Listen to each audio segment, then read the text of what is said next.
Hello YouTube. So I want to be making this video about one of my favorite franchises.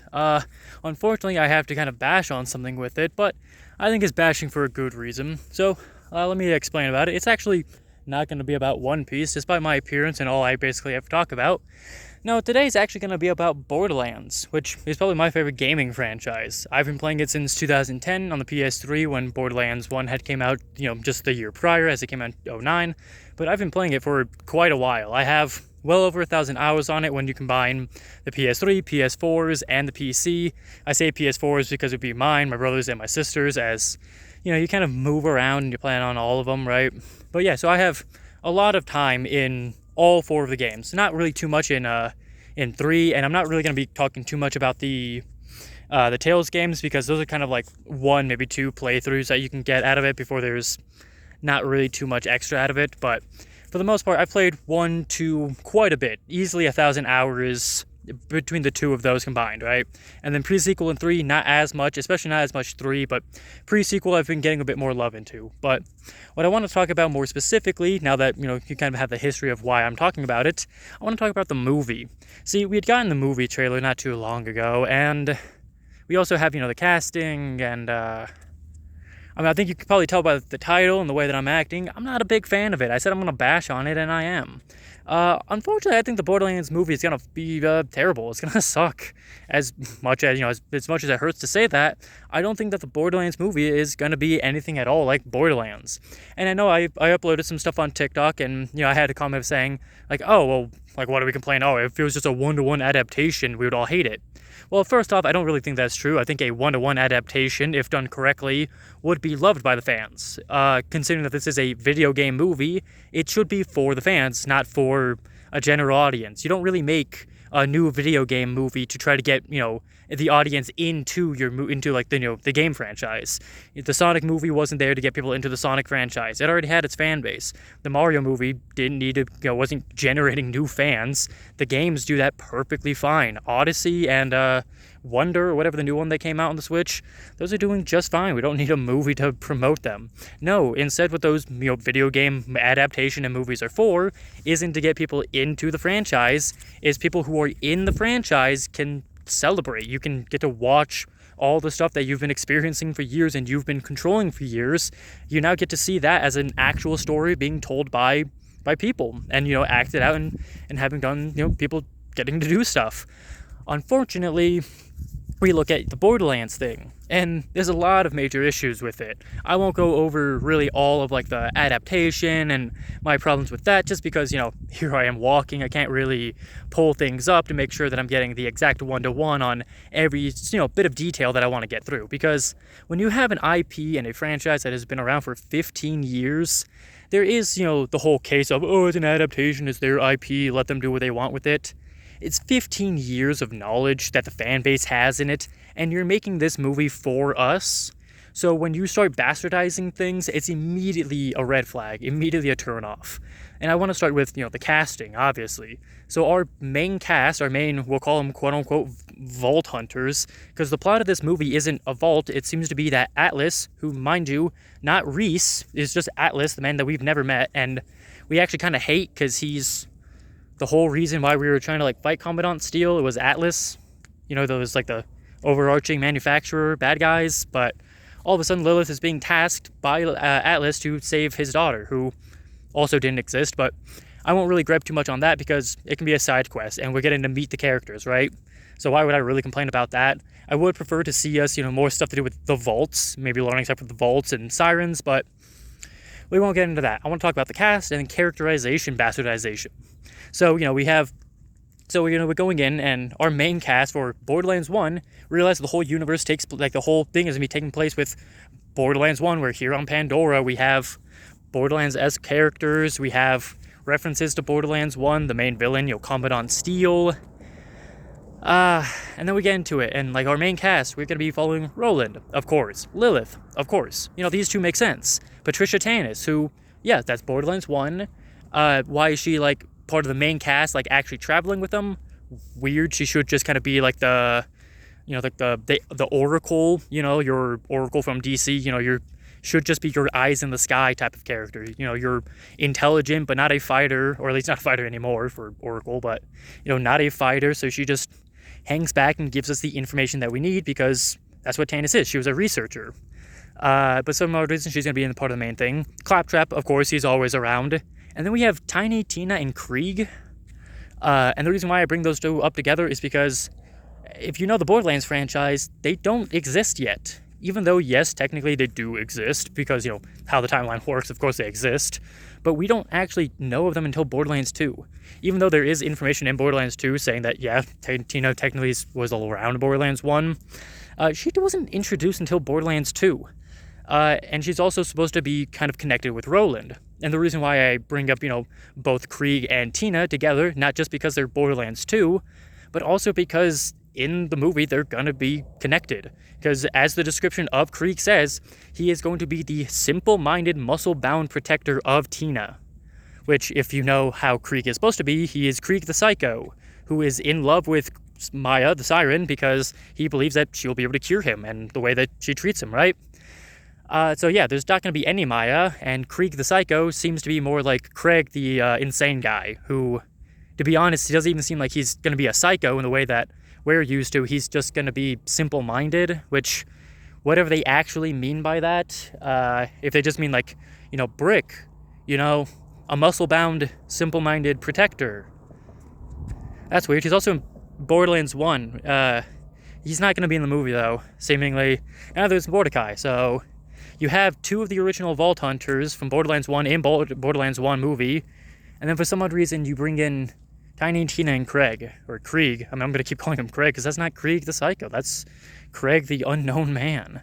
Like, I'm sorry. I don't want anything to do with it. And then, you know, if I bring up the actual cast, like people who's playing who, I want you, you know, to picture in your head Roland. You've seen him for years, right? You've played as him. You've played with him. You know, we've seen that he never dies because, you know, Roland never dies. But, like, we've seen him for all this time. Picture in your head what he looks like. Yeah, I can guarantee you it wasn't Kevin Hart, was it? But no, it's Kevin Hart. And when you picture Lilith, you know, I don't want you picturing these people in costume or trying to look like them. I just want you to picture them, what they look like now or in their, you know, most recent movie or whatever, right? I want you to just picture that. And then you get to it, and then all of a sudden, Cate Blanchett is Lilith, and Jamie Lee Curtis is Patricia Tannis. Mind you, this is in the timeline of Borderlands 1, which means that they're where, like, you know, the earliest timeline period where everybody should be their youngest.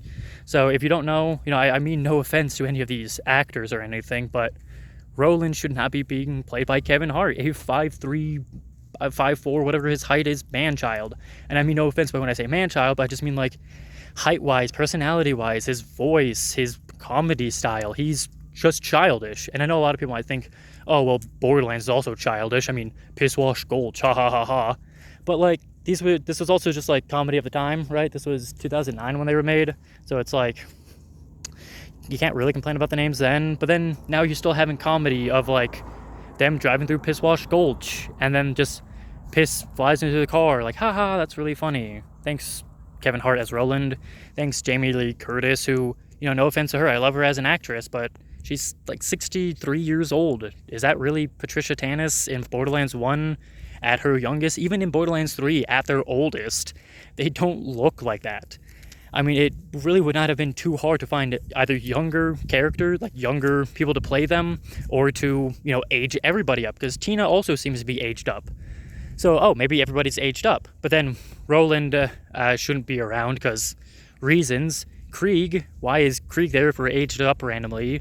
And then we also see characters like Wainwright Jacobs and Sir Hammerlock, who may not be Sir at this point, because it does say Hammerlock, if I'm not mistaken, on the casting. They seem to be played by relatively young actors, like people around my age, like their mid-20s range. And it's like, okay, well, why do we have Wainwright Jacobs and Hammerlock at such a young age when the first time we even meet Hammerlock, which I believe is also Borderlands 2, he's not in 1, he's already an old man, like pretty old. He's the Hunter Scholar Gentleman. But now we're going to get him super young with Wainwright Jacobs already.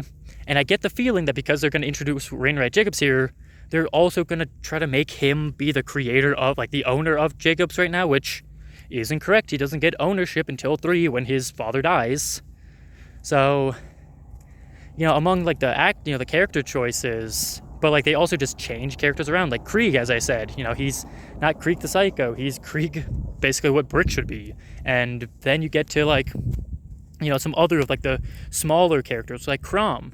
Crom in Borderlands 1 was a relative nobody. He just has a piece of the key. You go to him in his area. He's just like an old man manning a turret.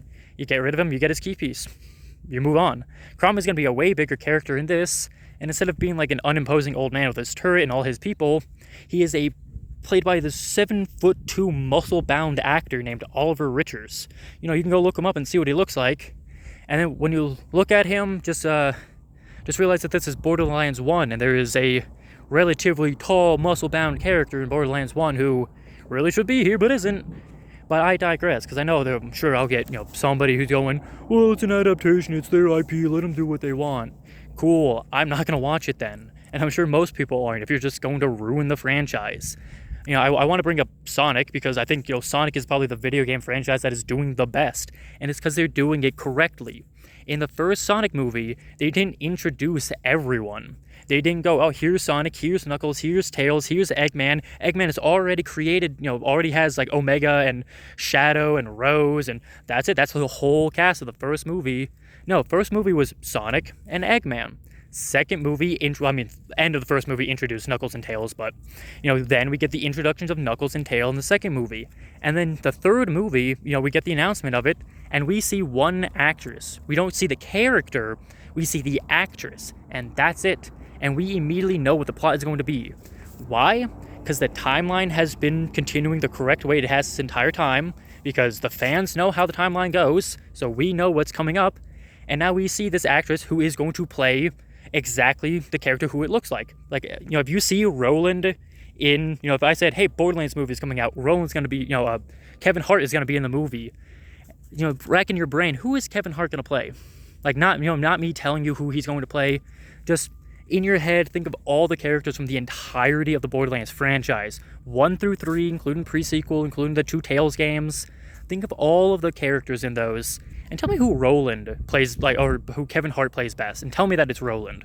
Also, if you're wondering who the Sonic 3 character is, actress that we saw, I can't think of her name, but it was just a small blonde girl, a little blonde girl. And the second people saw that, everyone went, oh, we know who it is, we know the plot of this movie. Why?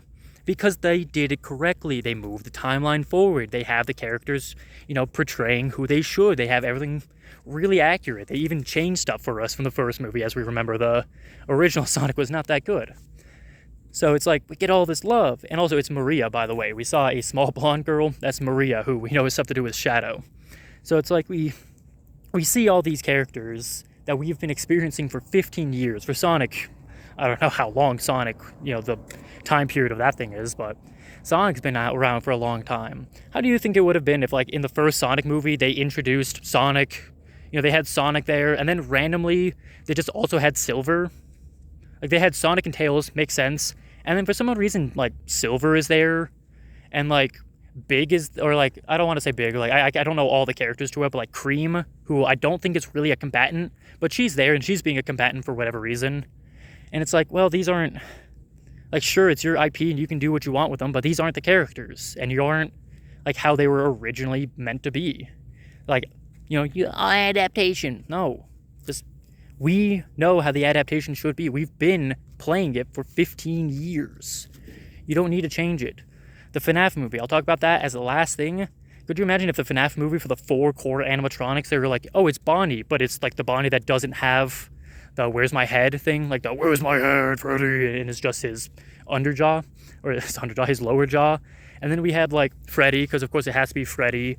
It is just regular Freddy, although he looks a little bit odd. He's, like, kind of little, like, not as big as he's supposed to be. And then instead of Foxy, it's actually Mangle, because people wanted Mangle instead, because of course we do. And then we just had, like, I don't know, just instead of Chica, you had, like, a FNAF 4 character or something. You had, like, not even Nightmare Chica. You just had, like, a, like, Nightmare, I don't know, Nightmare Balloon Board, right? Like, you just have, like, these 4 characters, maybe I can't think of all the fan favorites from FNAF off the top of my head, but like you have like a fan favorite from like FNAF 4 or FNAF sister location. You have Baby, and it's like, well, cool. That's not the right time. Why are you doing this? It should be Roland, Mordecai, Brick, and Lilith, with Roland and Lilith typically being seen together, and Mordecai and Brick being seen together, and then you do the adaptation like that. You don't have to do a one-to-one of the game, but have the characters be a one-to-one of the game, because that's what it should be. Adapt, in a line of characters. Why are we changing the characters? That's the problem here. Don't change things. Just adapt. Just do how Percy Jackson TV series is doing, not how the Percy Jackson movie did it. There might be another video when I'm actually on my PC, because there is more I want to talk about than just terrible casting and character choices. But yeah, if you enjoyed my Borderlands rant, stay tuned. I'll be making another one, maybe even playing Borderlands at some point. And if you're also a fan of anime, and especially things like One Piece, then stay tuned more, because I'll be talking about a lot more of that once a lot more things come out. But yeah, if you did enjoy, subscribe, like, comment, all that stuff. If you didn't enjoy it, then go ahead and dislike it, and comment what you didn't like so I can improve upon it. If you disagree with me in a civil way, I'll respond. If you disagree with me in an uncivil way, you're just gonna get like a I saw it and then no acknowledgement of it. Because I don't mind debating, I don't mind talking about this, but if you're gonna come in and have fallacies and not actually a proper debate, I'm just not gonna talk to you. But let me know what you think of the Borderlands franchise and the Borderlands trailer if you haven't seen it. Until then, bye guys.